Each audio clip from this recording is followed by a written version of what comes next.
दोस्तों स्वागत है एक बार फिर से हमारे यूट्यूब चैनल SLG के हमें। दोस्तों आज के इस वीडियो में हम बात करेंगे राष्ट्रपति और उपराष्ट्रपति से जुड़े हुए कुछ महत्वपूर्ण प्रश्नों की।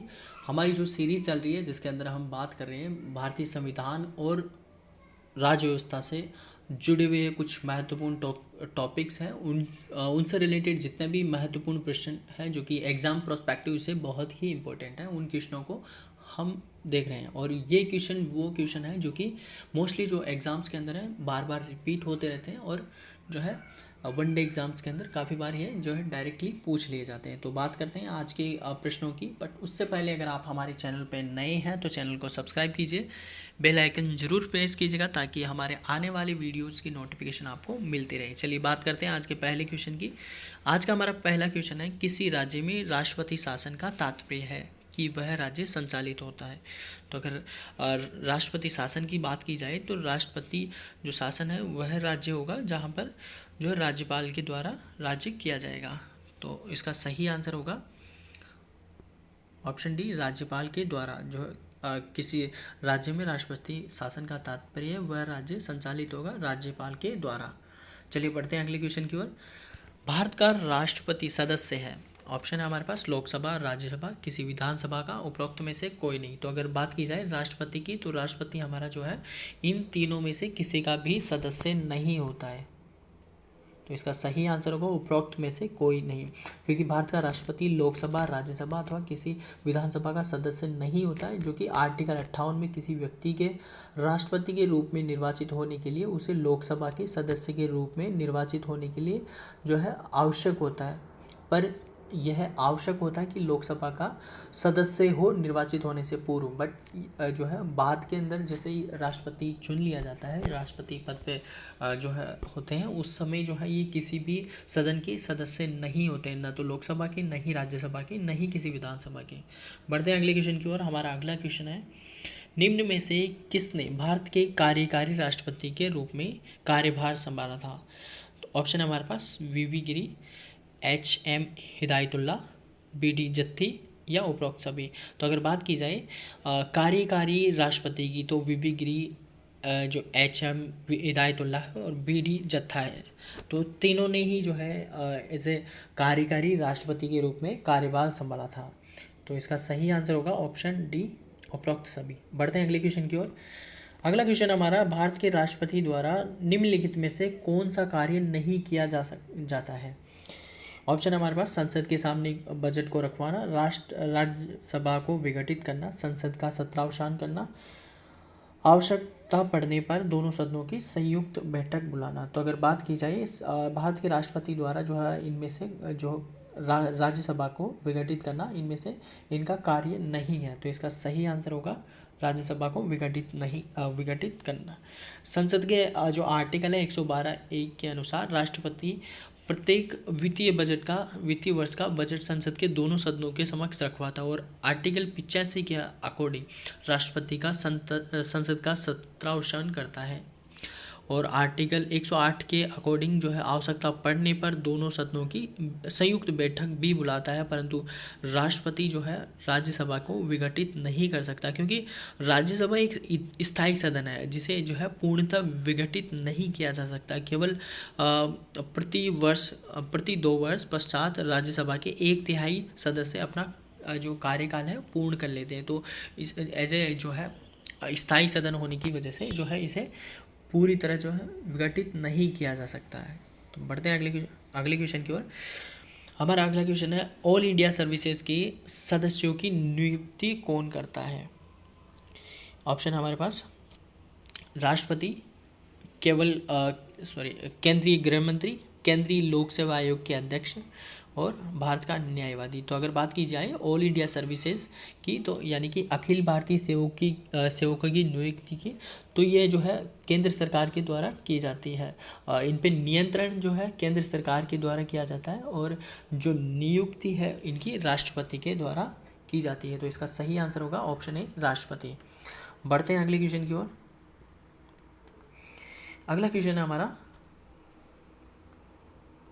निम्न में से किसकी नियुक्ति भारत के राष्ट्रपति द्वारा नहीं की जाती है। ऑप्शन है लोकसभा सदस्य, लोकसभा अध्यक्ष, भारत के मुख्य न्यायाधीश, वायुसेना प्रमुख और थल सेना प्रमुख। अगर बात की जाए जो है भारत के मुख्य न्यायाधीश, वायुसेना प्रमुख, थल सेना प्रमुख, तो इन सभी की जो है नियुक्ति है जो कि राष्ट्रपति के द्वारा की जाती है, पर जो लोकसभा अध्यक्ष है उनकी राष्ट्रपति द्वारा नहीं की जाती है। तो इसका सही आंसर होगा ऑप्शन ए, लोकसभा अध्यक्ष। बढ़ते हैं अगले क्वेश्चन की ओर।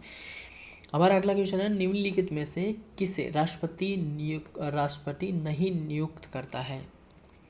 ऑप्शन है प्रधानमंत्री, उपराष्ट्रपति, सर्वोच्च न्यायालय के न्यायाधीश और उच्च न्यायालय के न्यायाधीश। तो अगर बात की जाए उपराष्ट्रपति की, तो उपराष्ट्रपति का निर्वाचन संसद के दोनों के सदनों के द्वारा होता है, न कि राष्ट्रपति के द्वारा इनका नियुक्ति की जाती है। तो उपराष्ट्रपति को राष्ट्रपति द्वारा नियुक्त नहीं किया जा सकता। इसके अलावा प्रधानमंत्री, सर्वोच्च तथा उच्च न्यायालय के न्यायाधीश जो कि राष्ट्रपति द्वारा नियुक्त होते हैं, और उपराष्ट्रपति का निर्वाचन संसद के दोनों सदनों के सदस्यों को मिलाकर आनुपातिक जो प्रतिनिधित्व पद्धति के अनुसार एकल संक्रमणीय मत द्वारा इनका जो है निर्वाचन होता है। बढ़ते हैं अगले क्वेश्चन की ओर। हमारा अगला क्वेश्चन है, संघ लोक सेवा आयोग के सदस्य किसके द्वारा नियुक्त किए जाते हैं? तो ऑप्शन है हमारे पास आयोग के अध्यक्ष, राष्ट्रपति, केंद्रीय गृह मंत्री या इनमें से कोई नहीं। तो अगर बात की जाए संघ लोक सेवा आयोग के अध्यक्ष की, तो संघ लोक सेवा आयोग के अध्यक्ष की नियुक्ति है अध्यक्ष और उनके सदस्यों की नियुक्ति जो की जाती है राष्ट्रपति के द्वारा। तो इसका सही आंसर होगा ऑप्शन बी, राष्ट्रपति। बढ़ते हैं अगले क्वेश्चन की ओर। अगला क्वेश्चन हमारा, राष्ट्रपति लोकसभा को भंग कर सकता है? ऑप्शन है प्रधानमंत्री की सलाह पर, उपराष्ट्रपति की सलाह पर, लोकसभा के अध्यक्ष की सलाह पर और सर्वोच्च न्यायालय के मुख्य न्यायाधीश की सलाह पर। तो अगर बात की जाए संविधान के अनुच्छेद जो 85 है उसके अकॉर्डिंग जो प्रधानमंत्री की सलाह पर राष्ट्रपति लोकसभा की को जो है भंग कर सकता है, और लोकसभा के विघटित किए जाने पर उनमें नए दोबारा से चुनाव किए जाएंगे। तो इसका सही आंसर होगा प्रधानमंत्री की सलाह पर राष्ट्रपति लोकसभा को भंग कर सकता है। बढ़ते हैं अगले क्वेश्चन की ओर। हमारा अगला क्वेश्चन है, भारत के राष्ट्रपति के बारे में असत्य है। ऑप्शन है न्यूनतम आयु 35 वर्ष, कार्यकाल 8 वर्ष, त्यागपत्र उपराष्ट्रपति को देता है और महाभियोग से हटाया जा सकता है। तो अगर बात की जाए भारत के राष्ट्रपति की, तो भारत का राष्ट्रपति है जो कि उनकी न्यूनतम कार्यकाल है जो कि 8 वर्ष नहीं होता, उनका कार्यकाल 5 वर्ष होता है। जबकि देखा जाए तो उनकी नियुक्ति के लिए न्यूनतम आयु जो है निर्वाचन के लिए उनकी न्यूनतम आयु 35 वर्ष होनी चाहिए। त्यागपत्र जो है वो उपराष्ट्रपति को देते हैं और उनको हटाने के लिए महाभियोग जो है लाया जाता है। चलिए बढ़ते हैं अगले क्वेश्चन की ओर। हमारा अगला क्वेश्चन है जो है, यहाँ पर करेक्शन करना होगा थोड़ा सा, यहाँ पर है अवित्तीय विधेयक को राष्ट्रपति कितनी बार लौटा सकता है? ऑप्शन है 1 बार, 2 बार, 3 बार या 1 बार भी नहीं। तो अगर बात की जाए अवित्तीय विधेयक की, तो राष्ट्रपति द्वारा पुनर्विचार के लिए 1 बार लौटाया जा सकता है, परंतु यदि विधेयक दोनों सदनों द्वारा पुनः पारित किया जाता है तो राष्ट्रपति को प्रस्तुत किया जाता है, तो राष्ट्रपति इस विधेयक पर अनुमति को रोक नहीं सकता, यानी कि उनको इस चीज़ पर एग्री करना ही होता है। तो इसे जो है 1 बार लौटाया जा सकता है। बढ़ते हैं अगले क्वेश्चन की ओर। हमारा अगला क्वेश्चन है, निम्नलिखित जो है प्रस्ताव, यहाँ पर थोड़ा सा फिर से करेक्शन है, निम्नलिखित प्रस्तावों में से किसका संदर्भित संबंध संगठनीय बजट से है? ऑप्शन है निंदा प्रस्ताव, ध्यानाकर्षण प्रस्ताव, कटौती प्रस्ताव और स्थगन प्रस्ताव। तो अगर बात की जाए कटौती प्रस्ताव, तो संघीय जो बजट है निर्माण के दौरान कटौती बजट है विभिन्न अनुदानों की मांग में कटौती के लिए प्रस्तावित होता है, जिसके अंतर्गत मिथ्याव्यय को ध्यान में रखकर नीतिगत मामलों को लेकर मांगी गई धनराशि में कटौती की मांग की जाती है। तो इसका सही आंसर होगा ऑप्शन सी, कटौती प्रस्ताव। बढ़ते हैं अगले क्वेश्चन की ओर। भारत का राष्ट्रपति बनने वाला प्रथम असमी कौन था? ऑप्शन है हमारे पास सैयद अनवर तैमूर, गोपीनाथ बारदौली, फखरुद्दीन अली अहमद और सैयद अब्दुल मलिक। तो अगर भारत के राष्ट्रपति की बात की जाए जो असमी थे प्रथम, तो वो थे फखरुद्दीन अली। तो इसका सही आंसर होगा ऑप्शन सी, फखरुद्दीन अली। बढ़ते हैं अगले क्वेश्चन की ओर। हमारा अगला क्वेश्चन है, निम्नलिखित में से किस अधिकारी की नियुक्ति प्रधानमंत्री की राय पर राष्ट्रपति के द्वारा की जाती है? भारत के मुख्य न्यायाधीश, संघ लोक सेवा आयोग के अध्यक्ष, राज्य के राज्यपालों की या उपयुक्त सभी। तो अगर बात की जाए कि भारत के मुख्य न्यायाधीश संघ लोक सेवा आयोग के सदस्य अध्यक्ष और सदस्य भारत राज्य के राज्यपालों की नियुक्ति है, जो कि प्रधानमंत्री की राय पर राष्ट्रपति के द्वारा की जाती है। तो इसका सही आंसर होगा उपयुक्त सभी। बढ़ते हैं अगले क्वेश्चन की ओर। हमारा अगला क्वेश्चन है, राष्ट्रपति पद के उम्मीदवार को इनमें से किस की योग्यता का होना अनिवार्य है? ऑप्शन है लोकसभा, संसद का सदस्य, राज्यसभा, विधानसभा का सदस्य। तो राष्ट्रपति के उम्मीदवार के लिए जो है योग्यता होती है, उसके अकॉर्डिंग जो है राष्ट्रपति जो है निर्वाचित होने से पहले जो है लोकसभा का सदस्य बनने की योग्यता रखता हो, तो ये एक पात्रता होती है। तो इसका सही आंसर होगा लोकसभा सदस्य होना अनिवार्य है, या सदस्य होने की योग्यता रखना अनिवार्य है। तो इसका सही आंसर होगा ऑप्शन ए। अगर बात की जाए भारत के राष्ट्रपति के जो है चुनाव की, तो भारत के संविधान के अनुच्छेद 52 में राष्ट्रपति पद की व्यवस्था की गई है और राष्ट्रपति देश का जो कि संवैधानिक प्रमुख होता है। और संविधान के अनुच्छेद 58 एक जो जी के अकॉर्डिंग जो है यह उल्लेख किया गया है कि राष्ट्रपति को लोकसभा का सदस्य बनने की योग्यता होने पर ही निर्वाचित होने की पात्रता मिलेगी। बढ़ते हैं अगले क्वेश्चन की ओर। हमारा अगला क्वेश्चन है, राष्ट्रपति लोकसभा में किस समुदाय के बीच से 2 लोगों को मनोनीत करता है? ऑप्शन है बौद्ध भिक्षुओं, पारसियों, एंग्लो इंडियंस, या इनमें से कोई नहीं। तो अगर बात की जाए राष्ट्रीय जो है राष्ट्रपति लोकसभा के जो है एंग्लो इंडियन जो समुदाय है उनमें से 2 लोगों को मनोनीत कर सकता है। तो इसका सही आंसर होगा एंग्लो इंडियन। बढ़ते हैं अगले क्वेश्चन की ओर। अगला क्वेश्चन हमारा, राज्यसभा में राष्ट्रपति द्वारा कितने सदस्य मनोनीत किए जाते हैं?